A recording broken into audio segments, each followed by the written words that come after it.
Baik, kita ketemu lagi. Assalamualaikum warahmatullahi wabarakatuh.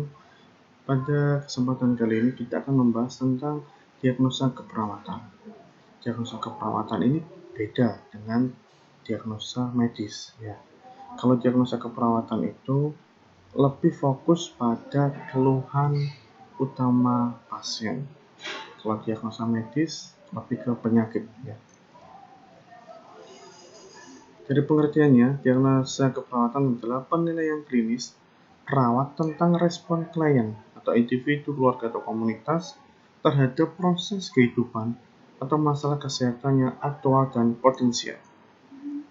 Itu menurut Nanda 2007. Diagnosa medis adalah identifikasi kondisi penyakit berdasarkan evaluasi tertentu dari tanda fisik, gejala, dan riwayat medis, hasil pemeriksaan dan prosedur diagnostik.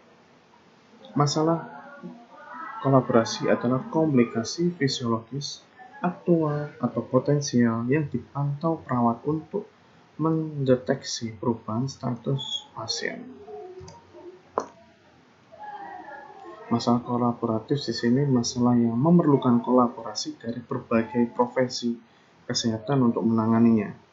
Masalah ini perawat tidak dapat menangani masalah secara mandiri, tetapi masalah ini membutuhkan pelayanan kesehatan dari disiplin ilmu, mulai dari kolaborasi dengan dokter, dengan tim medis, fisioterapi mungkin ya, ahli gizi, ya, analisis, farmakologi, banyak sekali. Dapat merupakan komplikasi. Masalah kolaboratif ini bisa dipecahkan dengan cara kita melakukan kolaborasi dengan tim kesehatan yang lainnya. Proses diagnosis menggunakan data yang telah dikumpulkan tentang klien untuk menjelaskan keputusan klinis secara logis. Proses diagnosis berawal dari proses pengkajian, termasuk langkah-langkah pengambilan keputusan melalui pengelompokan data, klasifikasi data, identifikasi kebutuhan, dan formulasi diagnosis atau masalah. Seperti pelajaran kemarin, untuk mengaktifkan dianalisa data. Ya. Rumus dari diagnosa keperawatan adalah masalah berhubungan dengan penyebab ditandai dengan tanda-tanda mayor dan minornya pada gejala dari pasien dari hasil pengkajian. Pengelompokan data dan klasifikasi data bersifat karakteristik definisi, yaitu kriteria klinis atau temuan pemeriksaan yang mendukung diagnosis keperawatan aktual. Kriteria klinis adalah tanda dan gejala subjektif atau objektif, kelompok tanda dan gejala, atau faktor risiko yang menimbulkan kesimpulan diagnosis. Identifikasi di kebutuhan pasien dengan mempertimbangkan semua data pemeriksaan dan berfokus pada data yang berhubungan. Untuk formula diagnosis keperawatan, yang pertama untuk menentukan diagnosis mana sih yang nomor 1, nomor 2, nomor 3, kayak gitu ya. Ini berdasarkan yang pertama harus diagnosis yang aktual, yaitu pengertiannya menguraikan respon klien terhadap kondisi kesehatan atau potensi kehidupan yang nyata dan disertai tanda gejala. Diagnosa risiko menguraikan respon klien terhadap kondisi kesehatan atau proses kehidupan yang dapat terjadi dari rentan terjadi pada klien.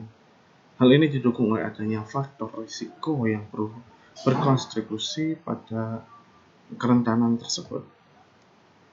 Yang ketiga itu diagnosis potensial, menguraikan respon klien terhadap tingkat kesejahteraan klien yang mempunyai potensi untuk meningkatkan sampai pada suatu kondisi yang lebih tinggi. Selanjutnya diagnosis promosi kesehatan, penilaian klinis terhadap motivasi individu, keluarga, ataupun komunitas yang keinginan untuk meningkatkan kesejahteraan perilaku kesehatan. Komponen dari sebuah diagnosa keperawatan yang pertama label diagnosis, nama, yaitu menggunakan kata penjelas atau deskriptor faktor terkait kondisi yang menimbulkan perkembangan atau adanya suatu diagnosis, penyebabnya ya, faktor resiko, faktor lingkungan, fisiologis, psikologis, genetik yang meningkatkan kerentanan klien pada suatu kejadian yang tidak menyehatkan, definisi karakteristik tanda dan gejala yang dapat diobservasi dikelompokkan sebagai karakteristik respon pada klien. Sumber kesalahan biasanya kesalahan dalam pengumpulan data. Pas saat di awal kita melakukan pengkajian, itu makanya harus benar-benar terkaji semua masalah apa saja yang ada di pasien, sehingga kita akan bisa menarik sebuah kesimpulan, bisa menarik sebuah diagnosa keperawatan yang tepat. Karena diagnosa keperawatan ini akan menentukan langkah intervensi apa yang akan kita berikan kepada klien. Kesalahan dalam interpretasi dan analisis data, kesalahan dalam pengelompokan data, kesalahan dalam pernyataan diagnosis. Nah, pernyataan diagnosis yang salah itu juga akan mempengaruhi kebelakangnya semua. Ya. Intervensi, implementasi, kesalahan dalam pengumpulan data, ini kurangnya pengetahuan atau keterampilan yang tepat untuk melakukan pengkajian, data yang tidak akurat, data yang hilang, atau ketidakaturan, atau datanya semua salah lah, maksudnya tidak tepat, sehingga diagnosa sama pengkajian tidak sinkron. Kesalahan dalam interpretasi dan analisa data. Ini pas saat kita melakukan analisa data, mengerucutkan masalah, kita juga harus tepat. Masalah keperawatan yang mana yang bisa kita angkat sebagai diagnosa keperawatan. Kesalahan dalam pengelompokan data. Pengelompokan data tidak sesuai, penutupan terlalu cepat, pengelompokan yang salah. Nah, ini yang akan mengganggu nanti dalam proses pengangkatan diagnosa. Kesalahan dalam pernyataan diagnosis, pemilihan label diagnosis, ya, kondisi masalah kolaborasinya, karakteristik definisi tidak cukup, nanti akan menimbulkan kesalahan sampai ke belakang.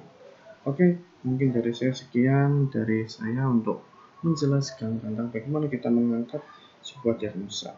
Yang perlu saya garis bawahi, rumus diagnosa adalah masalah berhubungan dengan etiologi, problem berhubungan dengan etiologi atau penyebab, ditandai dengan data subjektifnya, mayor minor.